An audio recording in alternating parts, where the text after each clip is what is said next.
অনেকদিন ধরেই ভাবতেছিলাম আমরা বড়শি দিয়ে মাছ ধরতে যাব, তবে আমাদের মন মতো কোনো জায়গা পাচ্ছিলাম না। ফাইনালি আমরা মাছ ধরতে গিয়েছি এবং এত সুন্দর সুন্দর মাছ ধরেছি এবং পরিবেশটা এত সুন্দর ছিল, সেটাই শেয়ার করব আজকে ছোট্ট একটা ব্লগের মাধ্যমে। আসসালামু আলাইকুম সবাইকে, কী অবস্থা সবার, কেমন আছেন? আশা করছি সবাই অনেক বেশি ভালো আছেন। আলহামদুলিল্লাহ আমরাও ভালো আছি। চলে আসলাম আপনাদের সাথে করে নিয়ে মাছ ধরার জন্য। অনেক দিন ধরে আমরা প্ল্যান করতেছি যে মাছ ধরতে যাব, কিন্তু মাছ দিয়ে কোথায় ধরতে যাব সেটা জায়গাটা ঠিক করতে পারতেছিলাম না, কারণ এখানে অনেক জায়গা আছে, কিন্তু এই জায়গাটা এত সুন্দর ছিল আমি সেখানে প্রথম যেতে চাইনি, কারণ জায়গাটা প্রথম দিক দিয়ে জঙ্গলের টাইপের মতো ছিল আর কি। তো আমি যখন ঢুকতেছিলাম তখন আমার হাজব্যান্ডকে বললাম যে তুমি আমাকে যে কোন জঙ্গলে নিতেছো আল্লাহই জানে।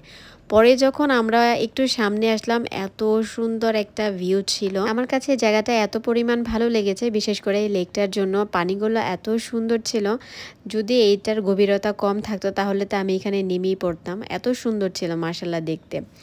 আর আমাদের অনেক দিন ধরে প্রোগ্রাম করা ছিল যে আমরা একদিন মাছ ধরতে যাব, যেহেতু আমার হাজব্যান্ডের এখন বর্তমানে ছুটি, প্লাস হচ্ছে আমার ননসের ছেলেরও ছুটি।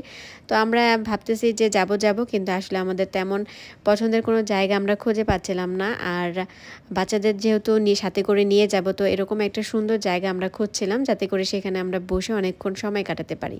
তো সেখানে যাওয়ার পরেই ওরা শুরু করলো মাছ ধরা, আর প্রথম দিক দিয়ে তেমন মাছ পাচ্ছিলাম না। পরে আমি বললাম যে ধুর, মাছ ধরার দরকার নেই, চলো আমরা বাসায় চলে যাই। আমরা যে জায়গাটায় গিয়েছিলাম তার অপোজিট সাইডেই একটা খামার বাড়ির মতো ছিল আর কি। সেখানে এরকম ঘোড়া, তারপরে হাঁস মুরগি সেখানে মনে হয় ওনারা লালন পালন করে। তো আমি এরকম ঘোড়া দেখছিলাম, হঠাৎ করে আমার হাজব্যান্ড চিৎকার দিয়ে উঠলো যে দেখো একটা মাছ পেয়েছি। আমি তো একদম বসা থেকে দাঁড়িয়ে দৌড়ে চলে আসছে ওর কাছে, যে আমার লাইফের আর কি এরকম ফার্স্ট টাইম এরকম মাছ ধরা দেখতেছি ইটালিতে আসার পরে। আমার হাজব্যান্ড অবশ্য 2021 না 20 যেন ও গিয়েছিল আমার এক বান্ধবীর বাড়ির কাছাকাছি মাছ ধরার জন্য, তখন আমি ওর সাথে যাইনি, কিন্তু আজকে ফার্স্ট টাইম ওর সাথে আসছি। তো ওনার আবার আগের থেকেই ছোটোবেলা থেকে মাছ ধরার অনেক বেশি নেশা। তো ওনার মাশাল্লাহ নর্মাল একটা বাঁশ দিয়ে উনি একটা বড়শি বানাইছে, সেখান থেকেই সে মানে আধা ঘন্টার মধ্যে 3-4টা মাছ ধরে ফেলছে। তো জিনিসটা এত বেশি মজার ছিল আর বেশি আনন্দের ছিল, আর মাছগুলো মাশাল্লাহ এত সুন্দর ছিল, দেখে আমার অনেক বেশি ভালো লাগছিল। ওরা ভাবলাম যেহেতু এই জায়গাটায় এসেছে, আর কেননা আপনাদের সাথে শেয়ার করি, এত সুন্দর সুন্দর তাজা মাছ আসলে দেখতে ভালোই লাগে। তো আমার হাজব্যান্ড ধরার পরে আমার ননাসের ছেলে পেয়ে গেল, ওর মাছটা মাশাল্লাহ ভালোই বড় ছিল। আজকে বিশেষ করে ওর জন্য এই মাছ ধরতে আসা। ও প্রায় 3-4 মাস ধরে বলতেছে মামি চলেন এমন একটা জায়গায় যেখানে মাছ ধরতে পারবো। তো আমরা এখানে যখন আসি তখন আসলে ওর বড়শিতে মাছ উঠতেছিল না, তো ওর মনটা অনেক বেশি খারাপ হয়ে গেছে। তো ফাইনালি যখন এই মাছটা ও ধরতে পেরেছে, ও অনেক বেশি খুশি ছিল। পরে আমি ওকে জিজ্ঞেস করলাম যে তুমি কত বছর পরে মাছ ধরছো? পরে বললো যে মামি প্রায় 1.5 বছরের মতো হয়েছে আমার মাছ ধরা হয়নি। ও দেশে যখন ছিল তখন ও সারাদিন নদীর পাড়ে থাকতো। তো এখানে আমি আর আয়েশা বসে এই পরিবেশটা উপভোগ করছি, এত সুন্দর ছিল মাশাল্লাহ। আর সেই সাথে আমাদের এই তাজা মাছগুলো একদম লাফালাফি শুরু করছে, এগুলো দেখতে পেরে আসলে অনেক বেশি ভালো লাগছে। ইটালিতে আসার পরে আমি সচরাচর এত তাজা মাছ এরকম লাফালাফি করতেছে এরকম আসলে দেখিনি। তো আজকে আমার হাজব্যান্ডের মানে উসিলায় আর কি এরকম তাজা মাছ দেখতে পাচ্ছি। তো ওর আবার ভাগ্য ভালো, ও নর্মাল একটা বড়শি বানাইছে, সেটা দিয়ে কিন্তু মানে বেশিরভাগ মাছই ও নিজে ধরেছে।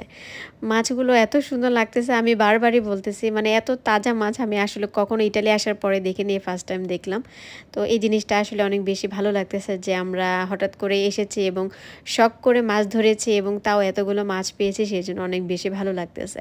তো আমরা বাসায় চলে এসেছি, আসার পর আমার ননসের ছেলে বলতেছে মামি দেখি কার মাছটা বেশি বড়। তারপর ও গুনতেছে যে কয়টা মাছ ধরছি। তো এইখানে কয়েক জাতের মাছ ছিল। প্রথম দিক দিয়ে কিন্তু আমরা তেমন মাছ পাইনি, লাস্টের কয়েকটা মিনিটের মধ্যে আর কি আমার হাজব্যান্ড এই বড় বড় সরপুটির মতো দেখতেছেন যে এই মাছগুলো ধরেছে। মানে মাছগুলো এত তাজা ছিল আর এত চকচক করতেছে, মানে দেখেই জিনিসটা অনেক বেশি ভালো লাগছে। আমার হাজব্যান্ড বাসায় এসে বলতেছে যে আর যদি 2-3 ঘন্টা থাকতাম তাহলে দেখতে বালতি ভরে আমি মাছ নিয়ে আসতে পারতাম।